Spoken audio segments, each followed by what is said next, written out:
Это может быть мое последнее видео.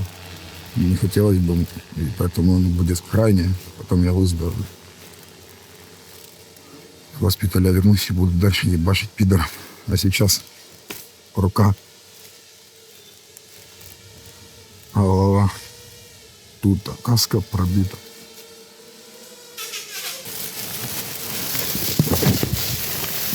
Но... И это все ебучий лес. Ніхто проверить, ніхто проверить. Ну, на ще один. Увидимся. Я вас всех люблю. Скільки тобі років? 30. Скільки років ти на війні вже? Ну, якщо вважати з повномасштабної, то спочатку. Спочатку був кінологом, потім був командиром групи кінологів спеціального призначення в іншій бригаді. А потім був там каверзний момент, і в 22-му році пішов до піхотного батальйону. Ну, пішов, так сказати. Попросив. Чому? Ну, дядько з великими зірочками обличчям в асфальт поклав. З ким не буває, да, таке? Ну, треба слідкувати за своїм язиком і за певними своїми діями. Я кілька разів від тебе чув, я бачив, коли тобі робили якісь компліменти, ти завжди відповідаєш: я звичайний піхотинець. Що це для тебе означає? Чому я звичайно кажу звичайний піхотинець? Тому що піхота для мене ще більш родина. Це починає від коли була кінологія, потім коли я став командиром відділення, потім головним сержантом взводу, головним сержантом роти, командиром роти, а зараз заступник командира батальйону. Для мене вона сім'я. І моя піхота – це моя піхота.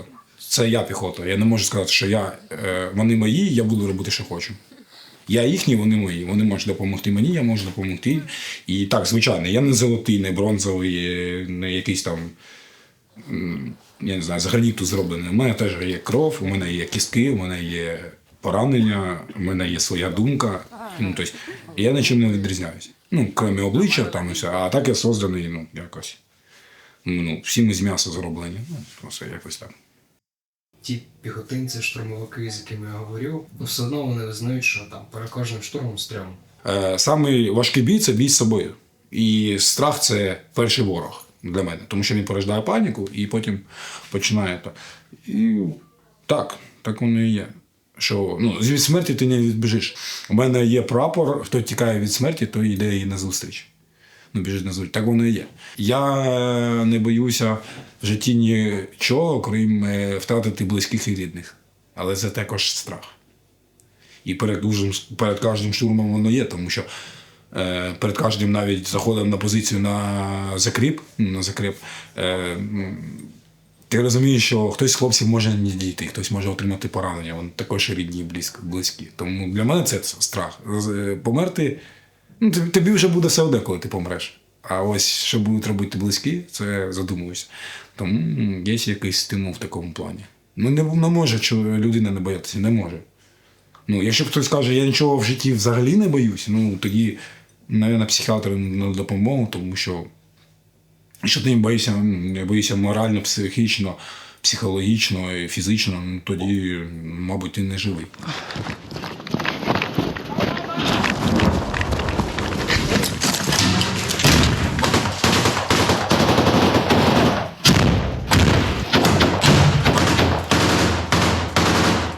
Ось ми з тобою зараз говоримо в день після того, як Хартія оголосила про контроль над мерією Куп'янська. І зрозуміло в тому, як розвивалися події, що якби не ти, якби не твоя команда, цього не було б. Ти правильно зауважив, що не я, а команда, тому що дуже було задіяно багато ресурсів фізичних, моральних, матеріальних. Це дуже сплановано. Операція гарно. У нас приїхала певна кількість людей, колумбійці, бразильці, американці, в нашій двіжуці, і українці були також. Нас вирвали з ЦК одне звено, пожалуйста, Куп'янськ. Тут втягивается, 3 бригады пидорские, а может быть и больше. По-перше, вот эту историю надо будет зачистить по-любому. Может, лучше пропустить? Мы его просто запустили. Пока пацаны здесь открытке мы будут, не сможем мы нормально. вот это все вампирами сожгем, блядь. Тут основная задача. Вот эти все стоят, видишь? Вампиры, я так понимаю, так вот проходят. То есть нам надо будет вот эту делянку прошерстить и вот так вот заблокировать. Эти четверка идут сюда, эти снимаются, тоже идут сюда. И бразильцев четверка, они же чисто закрыт. Потому что если мы зайдем сюда, мы не уверены вот этих. Так как они их реально так пропускают, привет, потом в жопу зайдут и этим, і этим. Перші 2 дні думали, ну, тобто спілкувалися, малювали десь якусь собі картинку в кожній голові, але потім, коли вже пішла задача, типу, працюйте хлопці отут, було вирішено відправити одну групу, вони пішли, повернулися. Так, 300-ті, ну, лише, ну, як би це не звучало, слава Богу, всі живі.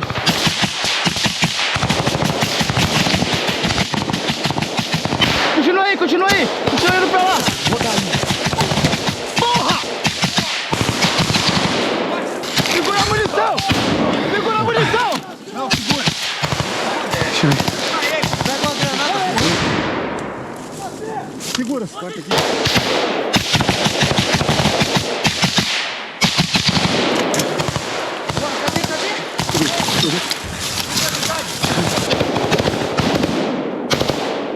Друга група вже пішла, було важко. Тому що вже противник знав, що ми будемо заходити з тієї сторони, а іншої сторони нам не було. І треба було діяти. Вони також зайшли, дуже важко, вийшли також з 300-ми, з пораненими хлопцями. І третій раз вже треба було на щелчок, на ривок, тому що, по-перше, йде час, по-друге, дії і ритм подій в Куп'янську розвивався не на нашу користь, тому что они же уже в Куп'янске были, как бы это ни звучало. Они уже знают тоже местность. Это нам не играло на руку.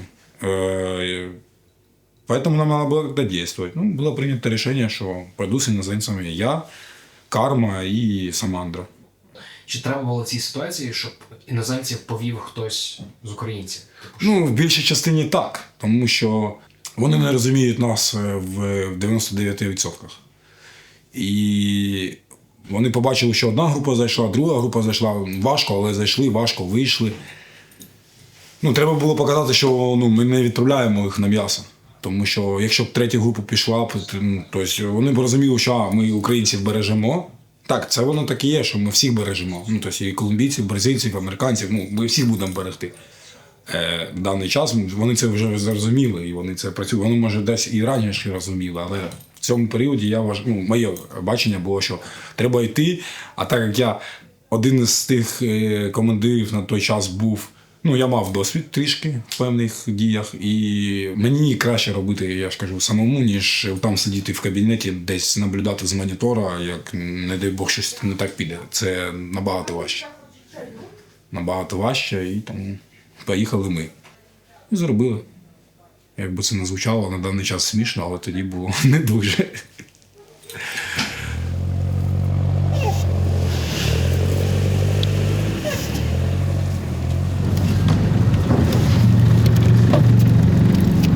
Буквально через годину вже сиділи в броньованому авто. Виїхали і пішли виконувати свої задачі.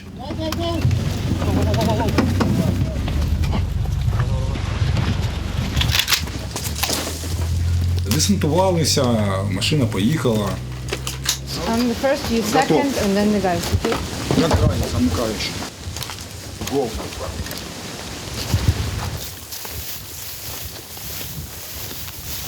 Аліна була направляючою, тому що вона знала більш-менш дорогу. Я йшов замикаючим, Карма йшов посередині, і всі контролювали свої сектори. Дійшли ми без питань. І що найголовніше, що дуже тихо. Прийшли до позиції, зібрались там в певній локації, знову поділилися, як хто піде. Аліна залишилася на певній позиції, тому що у неї задача була там сидіти. Пішов я, 2-3 колумбійця, замикаючи Карма. Потім друга група вже колумбійців рухалася сама. Розвідка нам допомагала дійти до переходу, так сказати. А з переходу вже ми діяли самі. Перечекали, дочекались другу підгрупу, перейшли дорогу, першою підгрупою, друга підгрупа, і потім, то як скажені пси, по команді під прикриттям дронів нашої піхоти, тобто моєї групи та другої групи колумбійців, запригнули вже в свою локацію, де треба було працювати далі.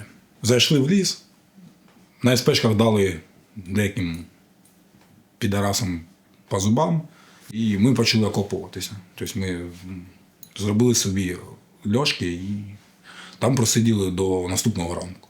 А вже зранку пішли прочасти, поділилися, 13 чоловік поділилися на 2 групи, прийняли рішення, хто вирушає перший, хто вирушає другий, який фланг чистимо перший, який другий. 2 фланги зачистили, дійшли до точки Б. На точці Б також окопалися, зробили певні дії для наглядання за противником, щоб вони не заходили в цю локацію і не виходили. Перші дні ми вступали в контакт, якщо питали зайти нам в спину. А якщо заходили по фронту або по флангам, то ті, які добігали, ті, які мали змогу від наших FPV змитися або від вампіра змитися, то ми їх вже добивали. А так намагалися не показувати, що з цього, як би сказати, ділянки певної нашої точки ведеться вогонь, тому що якщо вони дізнались, вони б нас стерли. Тобто у нас би почали б зі всіх флангів, з фронту, з всіх сторін, з тилу почали б щемити, ми б по кількості ми б не вивезли. Тому було прийнято рішення тоді по радіостанції, там, за допомогою Сталінка з командуванням, що ми тільки тих, яких ми бачимо, тобто бачиш ворога – вбивай, не бачиш – не трош. Якщо ти не впевнений, то було домовленість, замовляли FPV або вампіра, і вони вже підлітали, там більш чітко розсматривали з мавіками, і вже їх мавік коректував, вони їх і бачили. Перших 3 дні ми дуже вдали тирки. Дуже добре дали їм тирки. На 4-й день вже у нас були втрати. І тоді вже трішки заморилися. І на 5-й день було прийнято рішення колумбійців відпустити, відправити додому. Тут було б логічно, щоб ти вийшов разом з першою підгрупою. Чому ти не вийшов? Це була група. У нас було 2 героя з колумбійців. На той час їх витягнути неможливо було, тому що це було привело б до втрати особового складу. І у нас був важкий 300 колумбійців. І я вже був 300, легенький у мене там була царапінка. Я зелений був, я відмовився. І я сказав Кармі, хочеш виходь, я залишусь сам. Залишусь за кріпом, які зайшли з суміжників, з суміжної бригади. І я залишусь з ними, почекаю другу групу штурмовиків, це були бразильці, і виконаємо задачу, повернемося. Тому, коли колумбійці пішли, ми вже з Кармою зайняли свою лінію фронту, так сказати, оборонну, і виконували задачі десь 1,5 доби самі. Обходили по флангам, так сказати, центр всіх подій, обходили для того, щоб зустріти закрепи, для того, щоб зустріти штурмову групу бразильську. І в один з таких моментів ми зустріли підара прямо ми ходили по їхнім тропам, щоб не натаптувати нову, і зустріли там, на витягнуту руку підара, у нього позивний Репа. Дякуємо за радіостанцію. За другу радіостанцію. У нас вже радіостанція їхня вже одна була, підарська. Дякуємо за другу. Ми його з Кармою дуже добре відпрацювали. Разом? Карма йшов позаду, і це дуже було добре в плані того, що потім ми вже зрозуміли, я ходив з АК, з трофейним, з 12-м. Навіть якщо звичайним було б, також те ж саме було. А він йшов з ЮАРкою ззаді, і ми зустрілися на тропі. Тобто наші дрони не побачили, як він підійшов звідки. І ми, як не розуміли, звідки ми. І він так по тропі. І він поглядом побачив, що калаш, і думав, що свої. Тому що ми також були в мультикамі, і він був в мультикамі, і бронежилет у нього був також мультикамівський. І він просто, коли ми зустрілися там на витягнуту руку, він просто не зрозумів. Він з нами намагався навіть поговорити, і ми просто його підпустили, так сказати. Я відпрацював 3 рази, і Карма дав 4 або 3 одиночних, я не пам'ятаю, чітко, в родачину і трішки його розмазав. Ми в нього зброю забрали, Я віддав її кармі, карма забрав з неї магазин, віддав мені, відкинули її в сторонку, в листя, там дерева, а його не шманали, тому що він лежить на тропі, і якщо підари б ходили, вони бачили, що він шмалений, що він розекіпірований, бо щось, вони б зрозуміли одразу, що ми є. А так вони до цього не розуміли, що ми в лісу. І ми прийняли рішення, нічого не брали, забрали тільки радіостанції. І вже у карми була своя радіостанція трофейна, тому що в мене до цього було в перший день за трофеїв. І вони підари там шукали його по радіостанції, кричали там: давай, ти де, там мамати були. Ну, то есть они там были серьезные, там такие позывные, могу их не все назвать, у меня на телефоне все есть. Но там один такой был матерый, там: я сейчас приду, я тебе расскажу, там, какого хера ты на радио не отвечаешь. И командир роты там орал на этого чувака: иди его ищи. Тот говорит: там у него, наверное, села батарейка, а мы сидим с Кармой. И я говорю: Карма, он что? Карма: такие они вот дебилы ищут. И так и ищут. На 8-й день зранку вони його знайшли. І знайшли його і доповідав своїм командирові, що він, напевно, зустрівся з FPV-шкою нашою або з якоюсь міною, тому що у нього зубів немає, очі повипадали. Вони не зрозуміли, що це кульові, і це було дуже добре. Тому що командир казав йому: заберіть радіостанцію, заберіть зброю. Він каже: блядь, зброї немає, мабуть, відлетіла кудись. Шнурок є, а радіостанції немає. Тут все, давай, уходи, оттуда, не світись. Щоб його, не забаранило. И все. И они там потом целый день, целый вечер обсуждали, что, блядь, хохлядская FPV-шка убила этого репу, блядь. Мы с Кармой, с этого смеялись, блядь. Карма говорит: блядь, дуже чудово, так, щоб не виражатись матом. Дуже чудова FPV-шка, так, з 2 стволів нормально наваляли.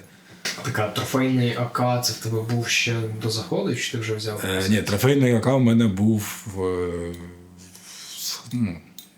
вже майже рік. 12. Вже його немає. Вже інший. Потім я втратив. А де другий взяв? Коли? Де взяв, вже немає. На цій операції. Теж у підара, позивний його Ровний. І він йому вже не знадобиться. А бразильці виходить на який? На 7-й день зайшли? 7 чи 8, мабуть, на 7. Вони зайшли дуже гарно, поділили сектора і почали працювати. Там вже не пішов. Карма вже не пішов, Карма нам прикривав спину. Перший день ми не зустріли жорсткий такий опір. Другий день у нас вони почали затягуватися. Добре, хуй з тобою. Третій день теж. А ось вже коли почали ми їх штурмувати вже з 3 сторін, так сказати, то тоді вже було важковато. Тому що загнана криса в угол дає пиздяк. Але у них був вихід, їм правий фланг не закрили. Я туди не садив закрепи суміжників, і туди не відправляли ми хлопців, і я туди не пішов. Тобто ми зробили полукругом для того, щоб вони були можливість відійти в них. І 2 намагались відійти, там 2 дебіла, і їх FPV-шками заїбашили. Тобто, якщо б ми їх зажали, може було б гірше, тому що лють була б. А так вони: є дирочка, треба змитися. Ця дирочка зіграла роль, що вони питали змитися. Тобто, когось заїбашили, і 2 питали змитися. Коли штурмували, так сказати, це кубло, то бразильці відіграли дуже велику роль в плані того, що вони командні. Вони в бліндажі граната, простріл, вони це зробили. Вони дали бой.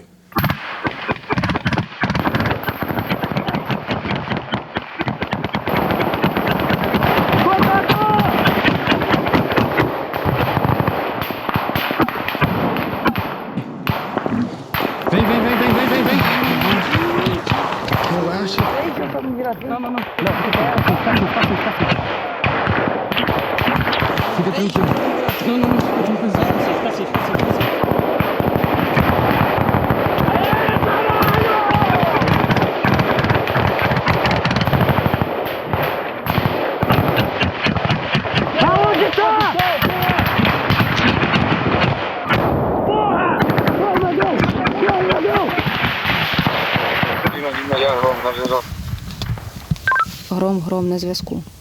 Большинство 300. Мелкие осколочные. У меня рука, голова, не знаю, каску не снимала, потому в каску прилетела граната. Каска немножко распотрошена. Нога и бочина левая, но бочина не чувствую, ногу чувствую. Нормально. Ми планували з Кармою залишитися, але вже вище командування і Самандра та Карма сказали, що треба мені відходити, тому що я був жовтий, кровотечу зупинили, але це могло бути подалі гірше. Я могу выйти постараться сам, если надо. Если не надо, я останусь. Та треба, просто питання як. Тому що якщо зараз розбирають, Я разберусь. З криком і шумом я почав відходити, і в итоге... У нас все скорее гром 300 очень. В него либо что-то пролетело, либо на что-то наступил. Он перебежал в посадку, блядь, и вышел с поля в первую посадку. Хтось каже, FPV під ноги залетів, хтось каже, що артилерія. І через біль піднявся, дійшов до першої лісосмуги посадки, наклав собі там правий турнікет на ногу, затягнув. Мы можем посмотреть дроном этим ближе, облетать куст этот, живой он там, не живой.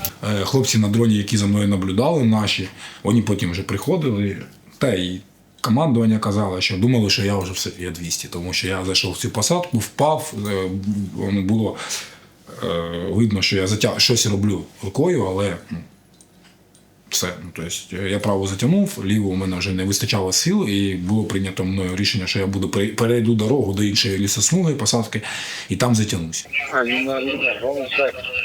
Гром, Аліна на зв'язку. До дороги, до плов.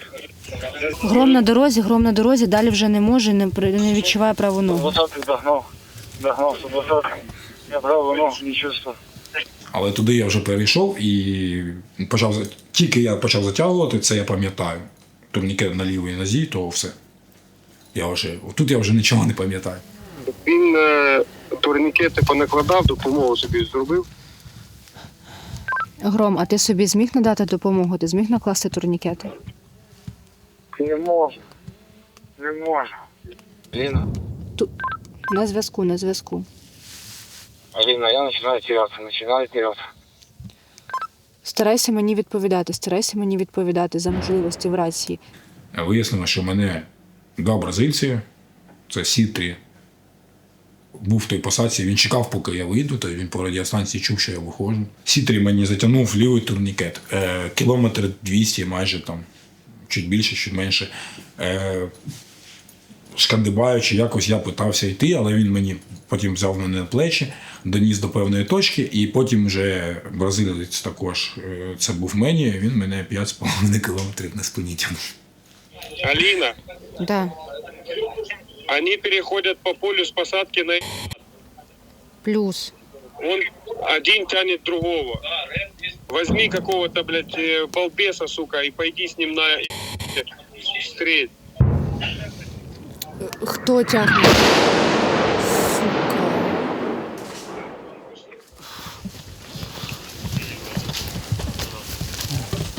Сука.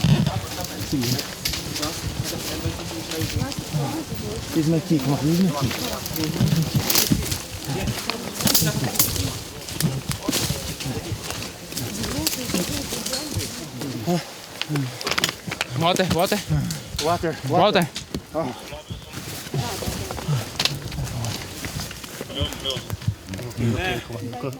Pergunta se esse drone aqui em cima é nosso.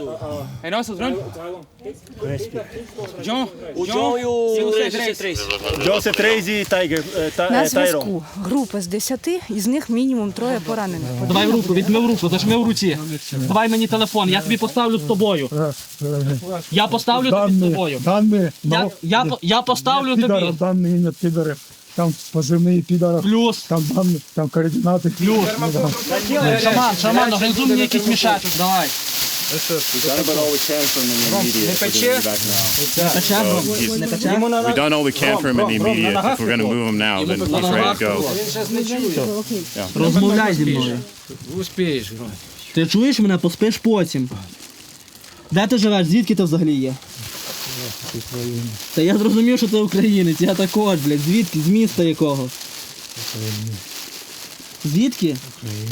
Та я зрозумів, що Україна, гром, блядь, їбать. Говори тільки зі мною. Я розумію, що ти не пам'ятаєш цей момент, мабуть, да, але на еваку, коли тебе вже виносили на ношах, ти почав співати гімн. Так, хлопці казали і показували відео, але я не пам'ятаю нічого цього. Ром! Все, ти мене чуєш, так? Да?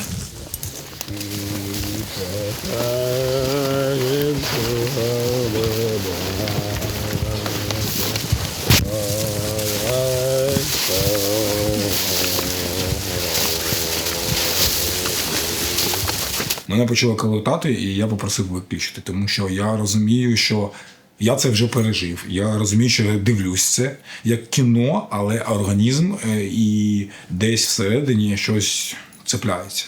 Тому я попросив вимкнути. Слухай, ну ці 10 днів, воно відчувалося як 10 днів, чи це швидко? Ну я на даний час за те, що я лежу в госпіталі, я вже раз 10 переглядав календар і от 10 днів. Але я дивлюсь там, якщо дати правильно пам'ятаю, то там може не 10, може десь днів 8-9. Ну, взагалі не відчувалося. Там не було думки про те, що, блядь, швидше з'їбатися. Там була думка вижити і була думка, щоб прикрити хлопців. Як би це не звучало. Ти рахував, скільки ви мінуснули за ці? На тропі мінуснули ми чоловік 6-7 на першій, на другій. Взвод точно. Якщо так брати, то чоловік 25-30 взвод точно. Це якщо брати в лісі. Угу. І якщо брати підхід до лісу з певних ділянок та фронту та флангів, то до роти, тому що нам допомагали дуже наші FPV-шники. Після всього твого досвіду, там будь-яка людина, яка подивиться це інтерв'ю, вона подумає, цей хлопець насправді віддав уже все. І більшість людей б зрозуміли, якби ти, не знаю, там спасався, чи пішов, чи ще щось. І знаєш, що в тебе інші плани. Да. Не планирую списываться. Надеюсь на это, что не спишут. Не хотелось бы. И не горю этого желания. И остаться в боевом подразделе. В данный момент в госпитале тяжело лежать, потому что где-то процентов на 70, как бы это ни звучало неприятно или грубо для кого-то, для родных и близких, но я 70-75% я с пацанами мысленно и общаюсь постоянно в телефоне и при первой же возможности всегда жду от них звонка. У нас обмен информацией идет, и тяжело очень сидеть в спокойствии, когда кто-то там за тебя там делает какую-то работу и гибнет, и также получает ранения и так далее. Хотя, опять же, тут тоже военные парни, и смотришь на них и понимаешь, что 95% из них при любых раскладах обратно вернутся в эту всю движу. Потому что немножко мы уже наркоманами стали из-за этих всех движений. Наверное, адреналиновыми или эмоциональными. Поэтому ты прав. Что не планирую никуда уходить, а там чего быть, того не виноват. А вот по поводу всего не согласен. Частичку какую-то, наверное, больше. И память на всю жизнь останется. Знаешь что? Шрамы украшают, а здесь такая картина у каждого своя. Смотришь на шрам и в голове прокручиваешь, блядь, можешь туда не лезть, а с другой стороны, а если бы не полез, что было бы? И это очень хороший такой повод задуматься по вечерам особенно. Это да. Не знаю тебе, что сказать больше сейчас.